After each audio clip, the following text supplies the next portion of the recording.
Everyone, welcome to my channel gigs girl. यहाँ पे मैं नीलू हूँ।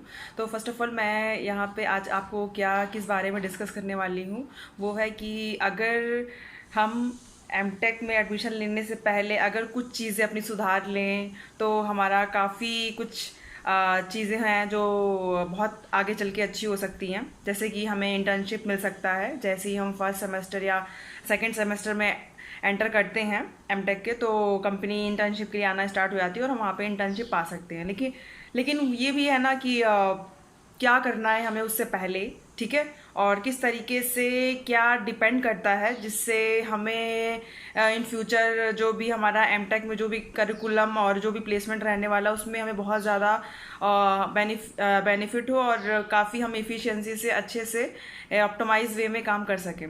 तो ऑप्टिमाइज वे जो होगा, जो इफ़िशियंसी होगा, वो आपका डिपेंड करेगा कि आपने पहले कितना सीखा है अभी तक, ठीक है। तो जैसा कि अभी काउंसलिंग चल रहा है और काफ़ी टाइम है अभी आपके पास, फ्री टाइम होगा, ठीक है। आप वेट करते होंगे, कौन सा सोचते होंगे कौन सा कॉलेज मिलेगा कि नहीं मिलेगा, तो वो सब टेंशन हटा दीजिए, जो मिलना होगा मिल जाएगा। और कोई भी एनआईटीज़ इतनी बुरी नहीं है, ठीक है, सारी सब अच्छी हैं। कंपनी सब में जाती है, ठीक है, अपॉर्चुनिटी आपको सब में मिलने वाला है। अब वो आप पे डिपेंड करता है कि आप क्या सीख रहे हो और क्या परफॉर्मेंस देने वाले हो आगे चल के, ठीक है। तो मेरा बस यही डिस्कशन है कि मैंने एमटेक ज्वाइन करने से पहले काफ़ी चीज़ें, मैंने 2-3 चीज़ें की थी, ठीक है, जो मुझे काफ़ी बेनिफिट रहा आगे चल के। लेकिन कुछ चीज़ें ऐसी भी थी जो मैंने नहीं की थी, मैंने कभी सोचा भी नहीं था कि ऐसा भी होता है क्या, तो वो मैं आपको बताने वाली हूँ, ठीक है। तो क्या ऐसी कमी थी जो सारे गलती जो हम लोग ऑलमोस्ट सभी लोग करते हैं कि थोड़ा मतलब टाइम मिल रहा है फिर भी उसको यूटिलाइज़ नहीं कर रहे हैं, ऐसे बैठे हुए हैं, वेट कर रहे हैं, टाइम वेस्ट हो रहा है। तो बहुत अच्छे से आप उसको यूटिलाइज़ कर सकते हो इस टाइम को जो अभी चल रहा है, ठीक है। तो पहले तो अगर मैं अपनी बताऊं तो जब मैं एमटेक में एडमिशन ले रही थी तो उससे पहले मुझे कोडिंग वोडिंग ज़्यादा आता नहीं था। तो मैंने क्या किया था कि काफ़ी लोगों से अपने फ्रेंड सर्किल में कांटेक्ट किया था कि जो जो अच्छी अच्छी जगह हैं और जो अच्छे अच्छे कॉलेज में हैं उनसे मैंने कांटेक्ट किया था। तो उन्होंने मुझे यही बताया था कि अच्छे से कोडिंग पे ध्यान दो, प्लेसमेंट होगा, सारी चीज़ें इन्फॉर्मेशन मैंने कलेक्ट की। फिर उसके बाद मैंने क्या किया कि कोडिंग शुरू किया था, ठीक है। तो सिर्फ कोडिंग शुरू करना ही अच्छा नहीं है, उसके अलावा भी और भी बहुत सारी चीज़ें हैं जो हमें करने की ज़रूरत होती हैं, ठीक है। तो अगर आपको अच्छा इंटर्नशिप पाना है कॉलेज में जाके, ठीक है, क्योंकि इंटर्नशिप अच्छा खासा पे करती हैं। जैसे हमारे कॉलेज में जैसे ही मैं सेकंड सेम का बिल्कुल फर्स्ट वाला जो मूवमेंट होता है ना कि सेकंड सेम स्टार्ट हुआ, तभी इंटर्नशिप के लिए कंपनी आई थी, इंटेल आई थी कंपनी, और वो 1 ईयर के लिए इंटर्नशिप पे बच्चों को ले गई थी, ठीक है। और उस इंटर्नशिप में मैं क्यों नहीं जा पाई, क्योंकि उस वक्त इवन मैं फॉर्म तक नहीं फिल कर पाई, ठीक है। जो मेरे पास मेल आया और उस गूगल फॉर्म एक था, तो गूगल फॉर्म में सारी फील्ड्स मैंने भर दी। लास्ट में जाते जाते देखती हूँ मैं कि आया है अपलोड रिज्यूमे का ऑप्शन आया है, ठीक है। तो अब मैं कंफ्यूज किया, अरे रिज्यूमे मांग रहा है, रिज्यूमे तो मेरे पास इतना है ही नहीं, क्योंकि बीटेक टाइम पे तो मैंने प्लेसमेंट वगैरह में बैठी नहीं थी, बैठने दिया ही नहीं गया था मार्क्स की वजह से, तो कभी इतना एक्सपीरियंस नहीं था। हाँ, रिज्यूमे देखती थी, बना था लोगों का, मेरा भी बना था, बट वो हिसाब नहीं था, ठीक है। वो पता नहीं कब का मैं भूल चुकी थी कि कहाँ ड्राइव पे कहाँ सेव था। तो रिज्यूमे मैंने फाइनली प्रिपेयर नहीं किया हुआ था। अब फॉर्म भरा मैंने, जो भी रिज्यूमे सिलेक्ट करने वाली जो फील्ड आती है उस पर मैं रुक गई, और उसके बाद देखती हूँ कि रिज्यूम बनाने बैठती हूँ मैं, ठीक है। तो रिज्यूमे बनाने बैठती हूँ, 2 दिन हो गया, काफ़ी चीज़ें ऐड कर रही हूँ, उधर उससे पूछ रही हूँ, उससे पूछ रही हूँ, काम कर रही हूँ, ठीक है। उसके बाद क्या होता है कि डेडलाइन चली गई तो अप्लाई नहीं कर पाई। तो अब ये मौका जो है, अगर मैं पहले ही रिज्यूमे अपना प्रिपेयर कर लेती तो ये मुझे चीज़ें, जो मेरा मौका मेरे पास, भले ही मैं कर पाती या ना कर पाती वो बात अलग है, लेकिन कम से कम जो मेरे पास मौका आया उसको मैं गंवाती तो नहीं, है ना, रिज्यूमे की वजह से। एक छोटी सी चीज़ थी, तो ये गलती मैंने की थी बहुत ज़्यादा। मैंने रिज्यूमे बनाया नहीं था अभी तक अपना उस टाइम। सोचिए एमटेक सेकंड सेम स्टार्ट हो गया तो मैंने रिज्यूमे नहीं बनाया था, तो ये सबसे बड़ी गलती है। तो सबसे पहले आपको ध्यान देना है वो रिज्यूमे पे, ठीक है। सबसे पहला पॉइंट जो है वो क्या है, आपको अभी अपने रिज्यूमे को बनाने में ध्यान देना है। आप कोई भी टेम्पलेट उठा सकते हो। नोवो रिज्यूम एक वेबसाइट है जिसका मैं डिस्क्रिप्शन में लिंक डाल दूंगी, वहाँ से आप रिज्यूमे अच्छे से बना सकते हो। आपको पता होना चाहिए क्या क्या चीज़ें आपको इंक्लूड करनी, ठीक है। अब रिज्यूमे बन गया, तो अभी रिज्यूमे में ऐसा भी होगा कि दो सबसे मेजर पार्ट होते हैं, जिसमें आप ये बताते हो कि कितने आपको प्रोजेक्ट, जो आपका प्रोजेक्ट है उसका थोड़ा डिस्क्रिप्शन देते हो कि हाँ ये प्रोजेक्ट मैंने किया है। तो अब आपके पास प्रोजेक्ट, तो मान लो आपने बीटेक में किया होगा, बीटेक में भी आपने थोड़ा सा कॉपी पेस्ट करके इधर उधर से करके किया होगा, या फिर आपने सीरियसली किया होगा। तो जैसा भी आपने प्रोजेक्ट अच्छे से अगर बनाया हो जिसको आप एक्सप्लेन कर पाओ, क्योंकि आपका इंटरव्यू होने वाला है इन फ्यूचर, इंटरव्यूअर आपसे पूछेगा कि प्रोजेक्ट के बारे में एक्सप्लेन करने के लिए, तो आप अच्छे से एक्सप्लेन कर पाओ, ऐसा प्रोजेक्ट आप रिज्यूमे में ऐड करना, और वो भी एटलीस्ट 2 या 3, ठीक है। 2 से 3 रिज्यूमे आपके सीवी में, जो आपका रिज्यूमे है उसमें अपलोड होना चाहिए, ठीक है। तो ये सबसे मोस्ट इंपॉर्टेंट वाली बात है। दूसरी मोस्ट इंपॉर्टेंट वाली बात जो है वो ये है कि आपका कोडिंग अचीवमेंट क्या है, मतलब जैसे कि उनको कैसे पता चलेगा कि आपने कोड किया है, कोडिंग की है आपने। तो इसके लिए आपको क्या करना पड़ेगा कि जो आजकल जो वेबसाइट बनी है कोडिंग के लिए, तो उनमें आपको रजिस्टर करना पड़ेगा और वहाँ जाके कोडिंग स्टार्ट करनी पड़ेगी। और वो वेबसाइट कौन कौन सी है उसका मैं आपको लिंक डिस्क्रिप्शन में दे दूंगी। जैसे कि हैकर रैंक में आप जा सकते हो, हैकर रैंक में आप कोडिंग कर सकते हो, जिसमें आपको वो लोग बताते भी हैं कि जैसे आपको कोई भी लैंग्वेज चूज़ करनी, C++, पाइथन, किसी में भी, तो आपको थोड़ा सा इंटरव्यूअर को पता चले ना कि आप किसी लैंग्वेज में प्रोफेशनली हो, थोड़ा आपको चीज़ें आती हैं। तो अगर वो ये जो वेबसाइट है हैकर रैंक, वो आपको बताती है कि आप इस लैंग्वेज में 3 स्टार हो, 4 स्टार हो, 5 स्टार हो, किस बेसिस पे, जो भी आप प्रॉब्लम सॉल्व करते हो उस लैंग्वेज के रिगार्डिंग, ठीक है। तो जैसे कि मेरा जो है वो C++ था, तो मैंने हैकर रैंक में C++ में ही जितने भी कोड थे सारे मैं करती थी। 30 डेज ऑफ कोड ऐसा कुछ आता था, तो मैंने वो चैलेंज भी किया था। तो एक तरीके का टाइम पास नहीं है, ये थोड़ा सा एफर्ट है, थोड़ा सा अपने आप को दिखाने का है कि हाँ हमें रिवॉर्ड मिला है, हमें ये चीज़ आती है, तभी हमें ये चीज़ रिवॉर्ड मिला है। तो इस तरीके से आप वहाँ पे रिज्यूमे में ऐड कर सकते हो। अगर आप जाओगे हैकर रैंक में प्रैक्टिस करोगे तो आपका स्टार होगा, ठीक है, स्टार बढ़ेगा, तो आप वहाँ पे मेंशन कर सकते हो कि आप C++ में 3 स्टार हो, 2 स्टार हो या 5 स्टार हो, जो भी आपको लगे। और कोडिंग सॉल्यूशन का भी, कोड का भी वहाँ पे आता है, तो आप कोड का भी चैलेंज जो भी आप सॉल्व करते हो उसको अभी आप स्टार लगा के, अलग अलग सेक्शन के अलग अलग स्टार्स होते हैं, तो आप मेंशन कर सकते हो रिज्यूमे में, जिससे आपका रिज्यूमे काफ़ी इफेक्टिव होगा और चांसेस हो गए आपके। तो ये प्रोजेक्ट और कोडिंग वाला जो अचीवमेंट है ये मेंशन करना आपको बहुत ज़रूरी है, तो ये आपको ही करना पड़ेगा, ठीक है। बाकी जो आपने रिज्यूमे बनाया ही होगा, जिन्होंने नहीं बनाया तो आप देख लेना कैसे बनता है, और चीज़ें क्लियर हो, ठीक है। रिज्यूमे में वही 1 पेज का रिज्यूमे होना चाहिए, और वही रिज्यूमे में ऐड करना जो आप इंटरव्यूअर को एक्सप्लेन कर सको। ये नहीं कि पूरा एकदम उसमें पूरा रिज्यूमे में भर दिया हमें ये भी आता है, ये भी आता है, ये भी आता है, और उसके बाद वहाँ पे एक्सप्लेन नहीं कर पा रहे हो। तो इसीलिए भले आपको कम आता हो तो कम आप उसमें लिखिए, लेकिन हाँ आपको एक्सप्लेन करना आना चाहिए वहाँ पे, ठीक है। तो थोड़ा डेटाबेस वगैरह, MySQL डेटाबेस है उसमें थोड़ा क्वेरी लिखना सीखो, कैसे हम लोग टेबल क्रिएट करते हैं, कैसे हम रो फैच करते हैं, कैसे कॉलम फैच करते हैं, कैसे अपडेट करते हैं, ठीक है, कैसे टेबल को डिलीट करते हैं, छोटा छोटा क्वेरी आप डेटाबेस। तो आप वहाँ पे रिज्यूमे में लिख सकते हो कि हाँ हमको डेटाबेस का एक सॉफ्टवेयर है MySQL, वो भी हमको आता है, ठीक है। तो इस तरीके से आप डेटाबेस वाले फील्ड में मतलब लिख सकते हो। उसके बाद आप बता सकते हो कि हाँ मुझे डेटा स्ट्रक्चर आता है और इतनी मैंने प्रॉब्लम सॉल्व की हैं। जैसे आप गेट अच्छा खासा आप गेट में प्रिपेयर कर रहे थे, तो आपने बहुत सारे DSA वगैरह का आपका कॉन्सेप्ट क्लियर होगा, तो वो चीज़ आप थोड़ा सा एज अ रिवॉर्ड वहाँ पे ऐड कर सकते हो कि हाँ ये चीज़ें मुझे आती है, ठीक है, थोड़ा थोड़ा, ध्यान नहीं।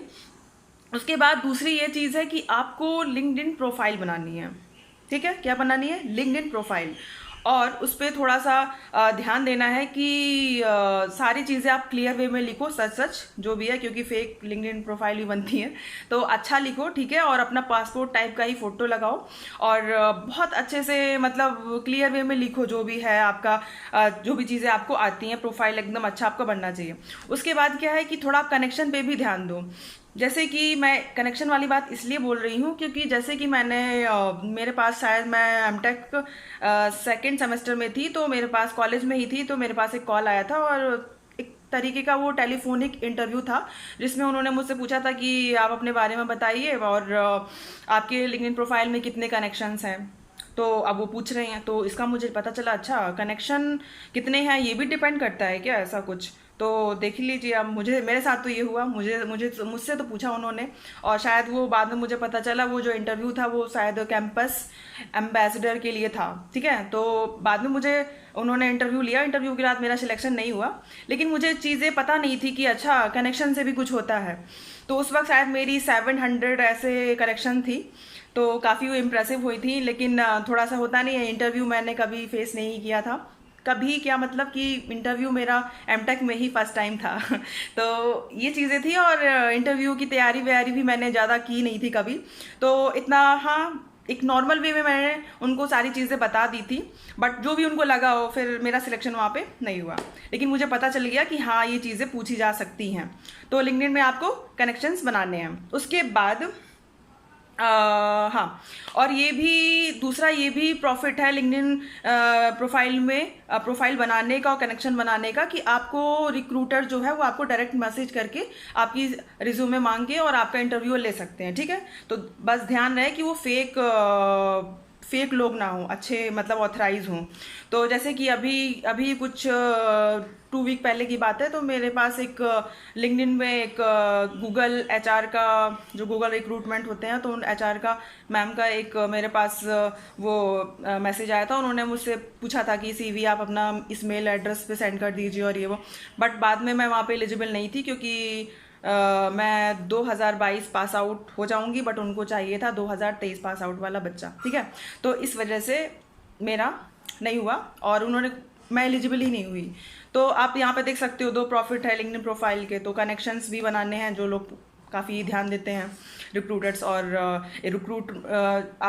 अगर कोई आपको लेना चाहेगा, प्रोफाइल देके इम्प्रेस हो गया, तो आपको रिक्रूटमेंट के लिए, सिलेक्शन के लिए आपको आपसे कन्वर्सेशन कर सकता है, ठीक है, आपका रेफरेंस दे सकता है। तो ये फ़ायदे हैं लिंक्डइन प्रोफाइल के। तीसरा जो है पॉइंट, वो मैं ये बताना चाहूँगी कि कोडिंग प्रैक्टिस आपको करनी है। कोडिंग प्रैक्टिस जो है, अगर आप जितना करोगे उतना ही आपका रिज्यूमे अच्छा बनता जाएगा, ठीक है। तो कोडिंग प्रैक्टिस करनी है। कोडिंग प्रैक्टिस के लिए मैंने आपको बता दिया, हैकर रैंक में जाके लॉगिन करना है, वो मैं लिंक दे दूंगी सारा। हैकर अर्थ में भी आप कर सकते हो, जहां आपको कंफर्टेबल लगे, ठीक है। और जीएफजी में भी जाके आप कोडिंग कर सकते हो, छोटे छोटे प्रोग्राम बना सकते हो। तो अगर कोई अच्छा है कोडिंग में, पहले से उसको कोडिंग आती है, तो आप GFG must do coding practice शुरू कर दो, जितना भी क्वेश्चन आप लगा लो।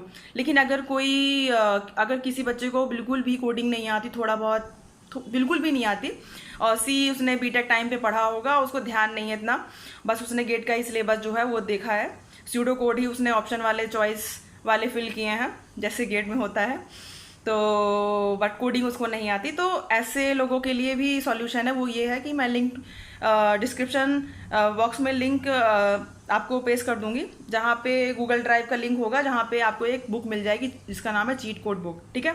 तो उसमें इजी लेवल से लेकर के मीडियम लेवल तक के सारे क्वेश्चंस हैं, तो आराम से आप बढ़िया जाके ऑर्डर वाइज प्रैक्टिस कर सकते हो, ठीक है।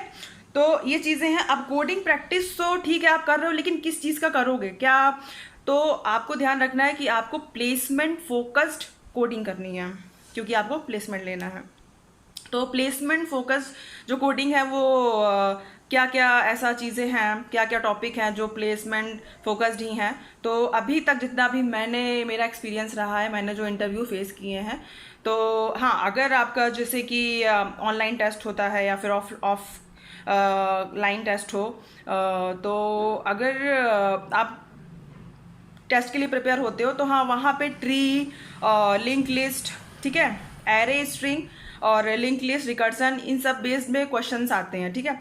लेकिन जो मेन इंटरव्यू है ना, तो वहाँ मेन इंटरव्यू जो मैंने फेस किया है, वहाँ मुझे सिर्फ एरे और स्ट्रिंग के ही क्वेश्चन पूछे गए थे। एरे स्ट्रिंग बहुत से ज़्यादा हो गया, तो लिंक लिस्ट, और कब किसी में तो ये पूछ लिया जाता था कि इस टैग की क्या प्रॉपर्टी है, क्यू क्या है, और किस लिए यूज़ करते हैं, और कैसे ऑपरेशन परफॉर्म होता है क्यू में, ठीक है। तो ये सारी चीज़ें थोड़ी थोड़ी वो पूछ लेते थे इंटरव्यू ऐसा। तो इंटरव्यू जहाँ तक है मेरा सिंपल ही रहता था, सिंपल ही पूछते थे बस। हाँ, थोड़ा सा कोडिंग ऑनलाइन टेस्ट वाला जो कोडिंग वाला पार्ट था वो उसमें ट्री आता था, लिंक लिस्ट आता था, ग्राफ के क्वेश्चन भी आते थे, ठीक है।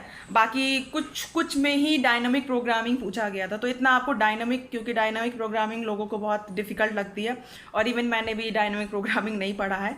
तो जैसा भी आपको लगे, आप अगर आप बहुत अच्छे हो, सारा कुछ कर चुके हो, टाइम आपका बच रहा है, तो आप डायनामिक प्रोग्रामिंग में जा सकते हो। लेकिन मेरा जो सजेशन रहेगा वो यही रहेगा कि आप एरे और स्ट्रिंग पे सबसे ज़्यादा फोकस करो, ठीक है। एरे और स्ट्रिंग के क्वेश्चन जितने हो आप आराम से सॉल्व कर लो। और उसके बाद लिंक लिस्ट भी और रिकर्सन के बाद ही आप ट्री और ग्राफ देखना, क्योंकि ट्री और ग्राफ में रिकर्सन ही, अगर आप रिकर्सन सीख गए तो ट्री और ग्राफ बहुत सिंपल हो जाएगा आपके लिए, ठीक है। तो ये चीज़ें हैं, ये चीज़ें आप देखो। और जो लास्ट में सबसे मैं जो आपसे कहना चाहूँगी ना वो ये है कि आप जो है वो सीनियर से थोड़ा कांटेक्ट करें। जैसे ही आपका एडमिशन होता है कॉलेज में, तो आप वहाँ के सीनियर की रिस्पेक्ट करें, उनसे कांटेक्ट करें, थोड़ा सा प्रीवियस ईयर क्वेश्चन पेपर उनसे थोड़ी हेल्प मांगे अपने लिए, ठीक है। ताकि आप जो भी आपका थ्योरी एग्जाम होगा तो उस पर आप अच्छा स्कोर कर पाओ, ठीक है। आप ज़्यादा से ज़्यादा टाइम कोडिंग पे दे पाओ और जो भी आपका एग्जाम हो उसके 1 वीक पहले या 2 वीक पहले आप अपना पढ़ना शुरू करो थ्योरी एग्जाम वाला, सीरियसली। लेकिन अगर आपका क्लास ऑनलाइन है या फिर ऑफलाइन है तो आप क्लास के टाइम पे एकदम प्रेजेंट ऑफ, जो आपका माइंड है ना वो एकदम प्रेजेंट होना चाहिए और बहुत ही अच्छे से उसी टाइम पे ही सारा क्लियर कर लो जब टीचर आपको पढ़ाते हैं। बाद में, क्योंकि उस वक्त आप कुछ और सोचोगे और बाद में आके पढ़ोगे तो टाइम ज़्यादा वेस्ट होगा। तो क्लास का काम क्लास में ही करके आओ और यहाँ पे कोडिंग करो, घर पे आके जो भी अपना जहाँ भी हॉस्टल रूम कहीं भी आके तो कोडिंग आप करिए। और उसके बाद सीनियर से थोड़ी हेल्प मांगिए, एग्ज़ाम टाइम में अच्छा स्कोर करिए, ठीक है। क्योंकि ये भी होता है कि अगर आप का CGPA थोड़ा सा 6 से नीचे जाएगा तो आपको स्टाइपेंड भी नहीं मिलेगी, तो थोड़ा आपको मेंटेन करना पड़ेगा CGPA। और ये भी होगा कि थोड़ा कंपनियाँ आती है तो एमटेक का वो 7 CGPA के अबव ही ज़्यादातर कंपनियाँ मांगती हैं, तो थोड़ा आपको 7 तो बना के चलना है CGPA, तो उसके लिए भी आपको थोड़ा सा ध्यान देना पड़ेगा। तो इसलिए सीनियर से आप कांटेक्ट करिए, उनसे प्रीवियस ईयर क्वेश्चन पेपर मांगिए, ठीक है। तो अभी तक के लिए सिर्फ इतना ही मैं बताऊंगी, और अगर आपको कुछ और क्वेरी होती है तो आप मुझे बताना। और कोडिंग में जो भी लिंक मैंने आपको बोला है, मेंशन किया है, वो सब आपको मिल जाएगा डिस्क्रिप्शन बॉक्स में। और बाकी अगर आपको कुछ भी मुझसे प्लेसमेंट वाइज पूछना है, जैसे कि सबको पता है कि CS का प्लेसमेंट तो अच्छा होता ही है, लेकिन अदर ब्रांचेस कैसे क्या प्लेसमेंट उनके लिए है, कौन सी कंपनी मेरे कॉलेज में आई थी, तो अगर आपको इस सब में कोई वीडियो चाहिए तो आप मुझे कमेंट में बोल सकते हो, ठीक है। तो मुझे अपने कॉलेज का पता है तो अपने कॉलेज के हिसाब से एक्सपीरियंस शेयर करूँगी, बाकी का तो मुझे नहीं पता।